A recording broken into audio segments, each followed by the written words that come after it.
les princes et les princesses, Divina Pearl, bienvenue sur ma chaîne, re-bienvenue à mes fidèles abonnés. Si vous n'êtes pas encore abonné, abonnez-vous, assurez-vous de cliquer sur la cloche pour recevoir les notifications des nouvelles vidéos. Merci, merci, merci, merci, merci pour tout le support, tout votre amour que j'ai reçu durant 2016. Bonne année, je vous souhaite le meilleur du monde, plein d'amour, plein de succès dans toutes vos entreprises, croissance sur tous les plans de vos vies, spirituelles, financiers, intellectuels. Gros bisous, je vous remercie vraiment pour tout votre soutien. Tour en force. Et quoi de mieux que de commencer cette année avec un sujet que j'aime vraiment beaucoup, la positivité.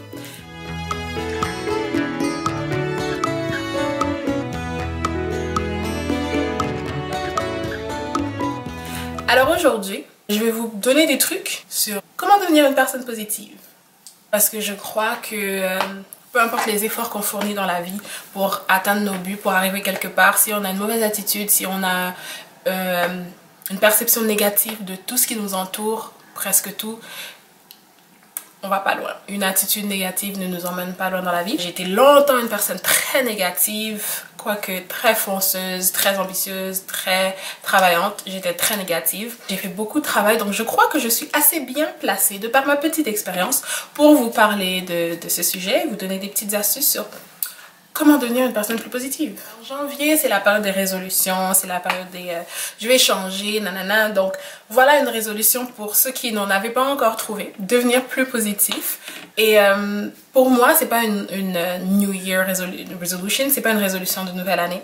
C'est depuis les 2 dernières années, et ça va être ma résolution de vie pour encore plusieurs années. Toujours devenir un peu plus positive, toujours devenir une personne plus positive. Il y a toujours des endroits dans ma vie où qu'il faut que je travaille, où j'ai encore des graines de négativité qui persistent. Et j'ai fait quand même un gros bout de chemin. Et voilà les choses que j'ai fait. Donc, pour devenir une personne plus positive, il y a 3 étapes à suivre, selon moi. C'est ce que j'ai fait. 3 étapes à suivre et 5 actions à poser. Numéro 1. Admettre que nous sommes négatifs ou que nous sommes dans un espace, un environnement négatif. Tout commence par la confession, tout commence par l'acceptation, la réalisation, vraiment mettre le doigt sur le bobo, si je peux le dire comme ça. Donc, pour pouvoir changer, passer du négatif au positif, il faut réaliser qu'on est une personne négative ou qu'on est dans un espace qui nous rend négatif. C'est la première étape, c'est s'asseoir et dire « Ouais, je suis pas mal négative. » C'est pas mal facile. C'est pas vrai, c'est pas facile. Étape numéro 2. Décider qu'on en a fini avec la négativité. Il faut arriver à un point, encore une fois selon mon expérience, un point où vraiment on en a marre d'être négatif, on en a marre de ce qui est négatif, on en a marre de la négativité. Moi j'étais arrivée à un point dans ma vie où c'était lourd, c'était juste trop lourd. Je ne tolérais plus la négativité, les gens négatifs. Je coupais les gens comme ça, famille, amis. Je ne tolérais plus la négativité, j'en avais vraiment marre. Et ça c'est vraiment important parce que si on n'est pas tanné de quelque chose, ben on va continuer à aller dedans, on va continuer à aller vers cette chose, on va continuer à le faire. Donc il faut vraiment en avoir marre de la négativité. Réaliser qu'on est une personne négative et avoir marre d'être cette personne négative. Avoir envie réellement de changer. Réaliser qu'on est dans un environnement, un espace négatif, qu'on est entouré de personnes négatives et en avoir marre de cet espace, avoir envie de changer d'espace.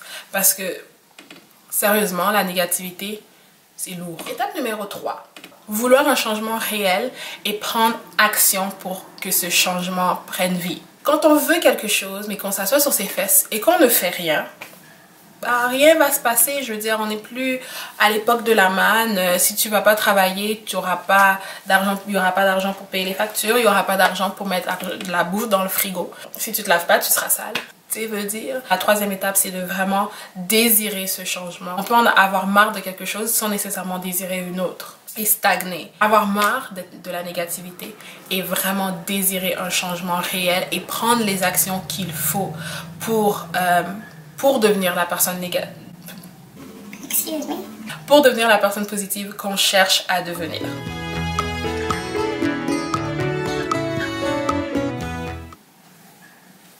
Numéro 1, demander l'aide de Dieu. Personnellement, je crois vraiment, de par mon expérience, de ce que j'ai observé, des gens autour de moi, des histoires que j'entends, et de ce que la Bible me dit, qu'il faut associer Dieu à tout, le mettre au centre et à la première place de tout ce qu'on fait.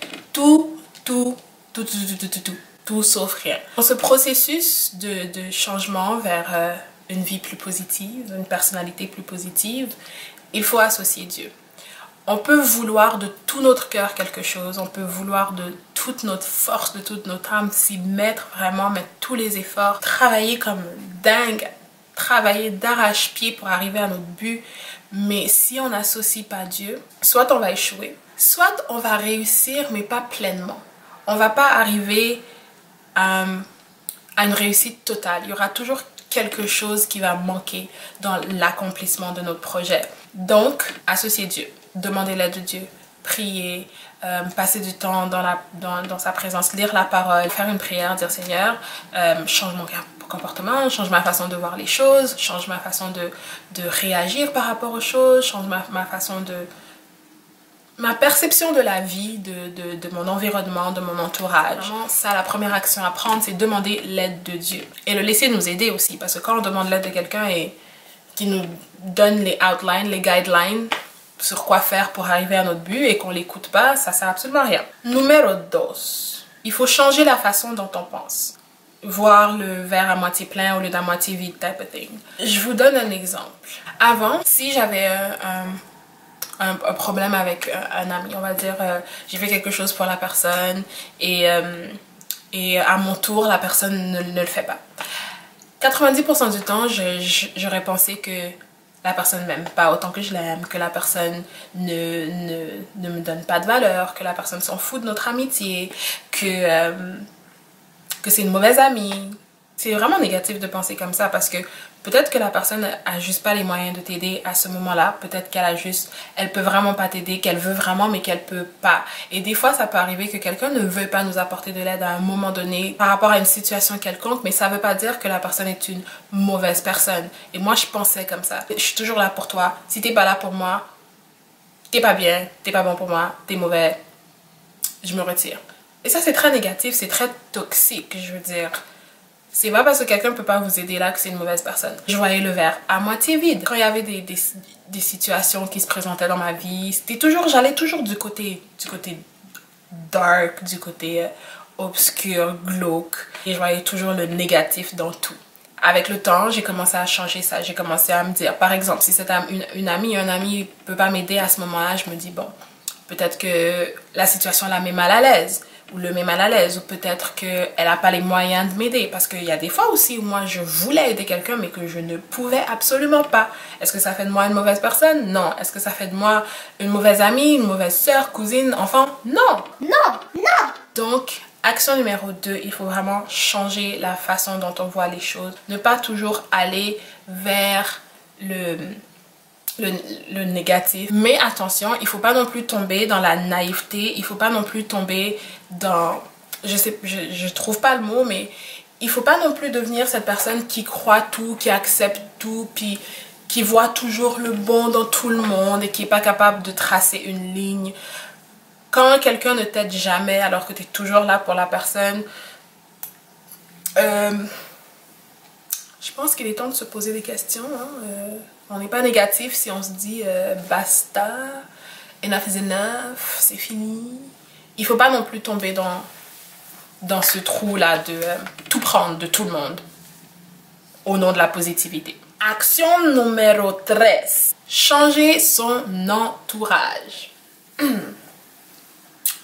Alors, je crois que je peux m'autoproclamer professionnelle dans le changement d'entourage. Je suis quelqu'un qui aime pas avoir trop d'amis. Et déjà dans le peu d'amis que j'ai fait beaucoup de coupures au fil du temps. Pourquoi? Parce que, comme j'ai dit, j'étais dans un environnement très négatif. Sans le vouloir peut-être, sans le savoir peut-être, certaines personnes autour de moi sortaient le pire de ma personnalité. Ils m'emmenaient toujours dans dans ce côté négatif. J'ai donc dû faire un gros ménage parce que, comme la Bible le dit, les mauvaises compagnies corrompent les bonnes mœurs et tout comme le fer aiguise le fer, le caractère d'un homme en aiguise celui d'un autre. Je paraphrase. Dis-moi avec qui tu te tiens, je te dirai qui tu es. On finit par devenir les personnes avec qui on se tient pour devenir cette personne positive que j'aspirais à devenir. Et je suis même pas encore arrivée à ce level-là. Il y a encore du travail à faire. Mais pour devenir la personne beaucoup plus positive que je suis aujourd'hui, j'ai dû faire beaucoup de coupures dans mon entourage. C'est vraiment important. Ça fait mal. Ça fait mal parce qu'il y a des amis de longue date. Il y a des membres de la famille que j'ai dû... snip snip. Vous allez me dire... Ouais, mais la famille... Abraham m'a dit de se séparer de Lot. Hein? Quand il s'agit de la destinée, il faut pas blaguer. Attends, tu crois quoi là? Donc j'ai dû vraiment faire des coupures sérieuses. Et même là où j'ai pas fait de coupure, j'ai réévalué la relation, à quel point on était proche, à quel point on était intime. Donc il y a des relations qui sont moins intimes maintenant, des relations qui sont plus intimes maintenant. Je cherche vraiment à m'entourer de personnes qui pensent comme ça, qui sont très positives, très optimistes. Action numéro 4. Trouver des activités ou des hobbies qui nous motivent, qui nous font voir la vie d'une... je vais pas dire en rose, mais qui nous font voir la vie d'une meilleure façon, qui changent notre perception des choses, des gens, des cultures, qui changent vraiment positivement notre façon de voir, de penser, du monde qui nous entoure, du monde dans lequel nous vivons. Ça peut être la lecture. Moi, j'aime beaucoup lire. J'ai toujours aimé lire. J'ai changé le genre de lecture que je fais. Pas complètement, hein, mais j'ai inclus beaucoup de livres chrétiens qui sont très motivational, mais qui aident aussi dans la marche chrétienne. Donc, il faut faire attention aussi avec ce qu'on lit, hein, parce qu'on ne veut pas non plus que ça nous déroute. Surtout quand on est encore un bébé spirituel. Je lis beaucoup de témoignages des gens qui ont traversé des choses très difficiles. Je regarde beaucoup de témoignages, je regarde beaucoup de TEDx Talks. Ça aide à demeurer positive, de voir qu'il y a des gens qui ont traversé des trucs très difficiles et qui en sont sortis vainqueurs. La musique que j'écoute aussi, c'est du genre vraiment motivational, vraiment inspirational.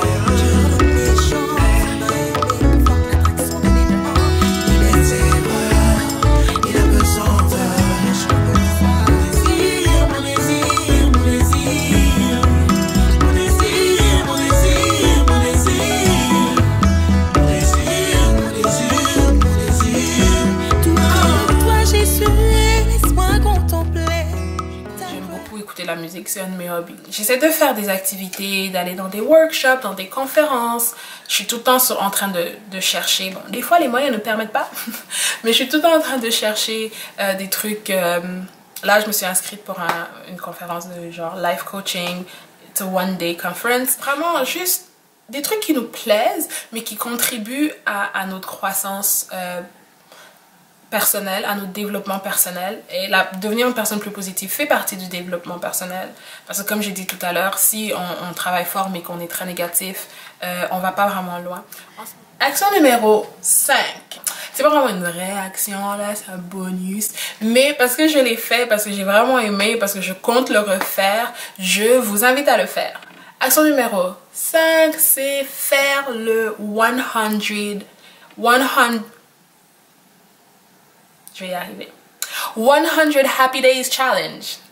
Challenge 100 jours heureux.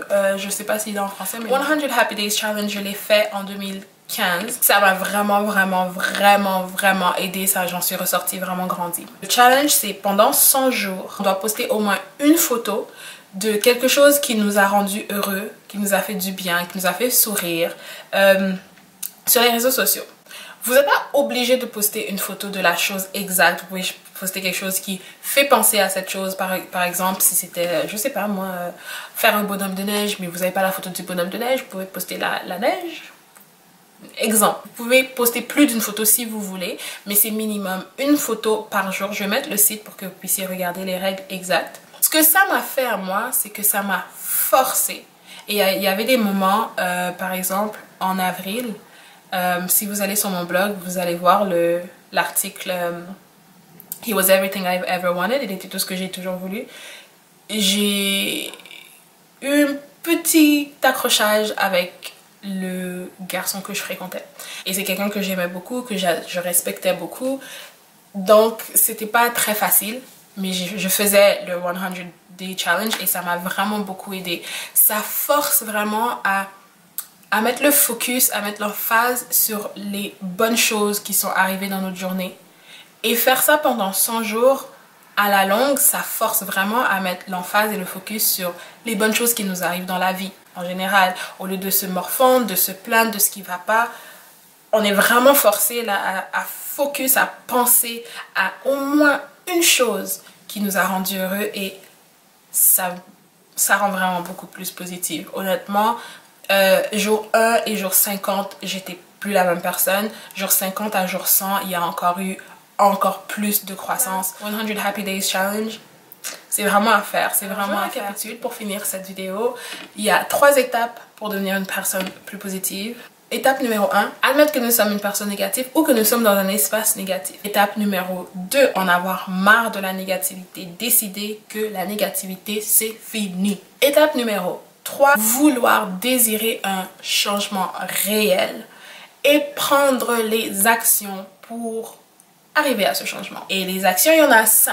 Action numéro 1, demander l'aide de Dieu. Parce que quand on associe Dieu à ce qu'on fait, on ne peut pas échouer. Action numéro 2, changer la façon dont on pense. Voir le verre à moitié plein au lieu de le voir à moitié vide. Action numéro 3, changer son entourage. S'entourer de personnes positives, de personnes qui nous motivent, de personnes qui nous inspirent, de personnes qui nous poussent à être le meilleur de nous-mêmes, qui voient le meilleur en nous et qui ressortent le meilleur de nous-mêmes. Action numéro 4, trouver des activités, des hobbies qui nous motivent, qui nous inspirent, qui nous forcent à voir le meilleur dans le monde, dans les gens, qui nous poussent vraiment à être positifs. Et action numéro 5, le 100 Days Challenge. C'est tout pour aujourd'hui. Je veux juste encore une fois m'excuser de mon apparence fatiguée. Je suis jet lag, on vient de revenir d'Afrique. Mais je tenais à faire cette vidéo, je me remets, je suis back on track, guys. J'ai un petit projet qui s'en vient pour vous, que je suis sûre que vous allez vraiment aimer, qui va commencer mi-printemps, début été. Abonnez-vous, appuyez sur la cloche pour être sûr de recevoir les notifications. Allez liker la page Facebook, abonnez-vous sur Instagram, Twitter, le blog, voilà quoi. Likez la vidéo, commentez, partagez la vidéo aussi. À dans la prochaine vidéo.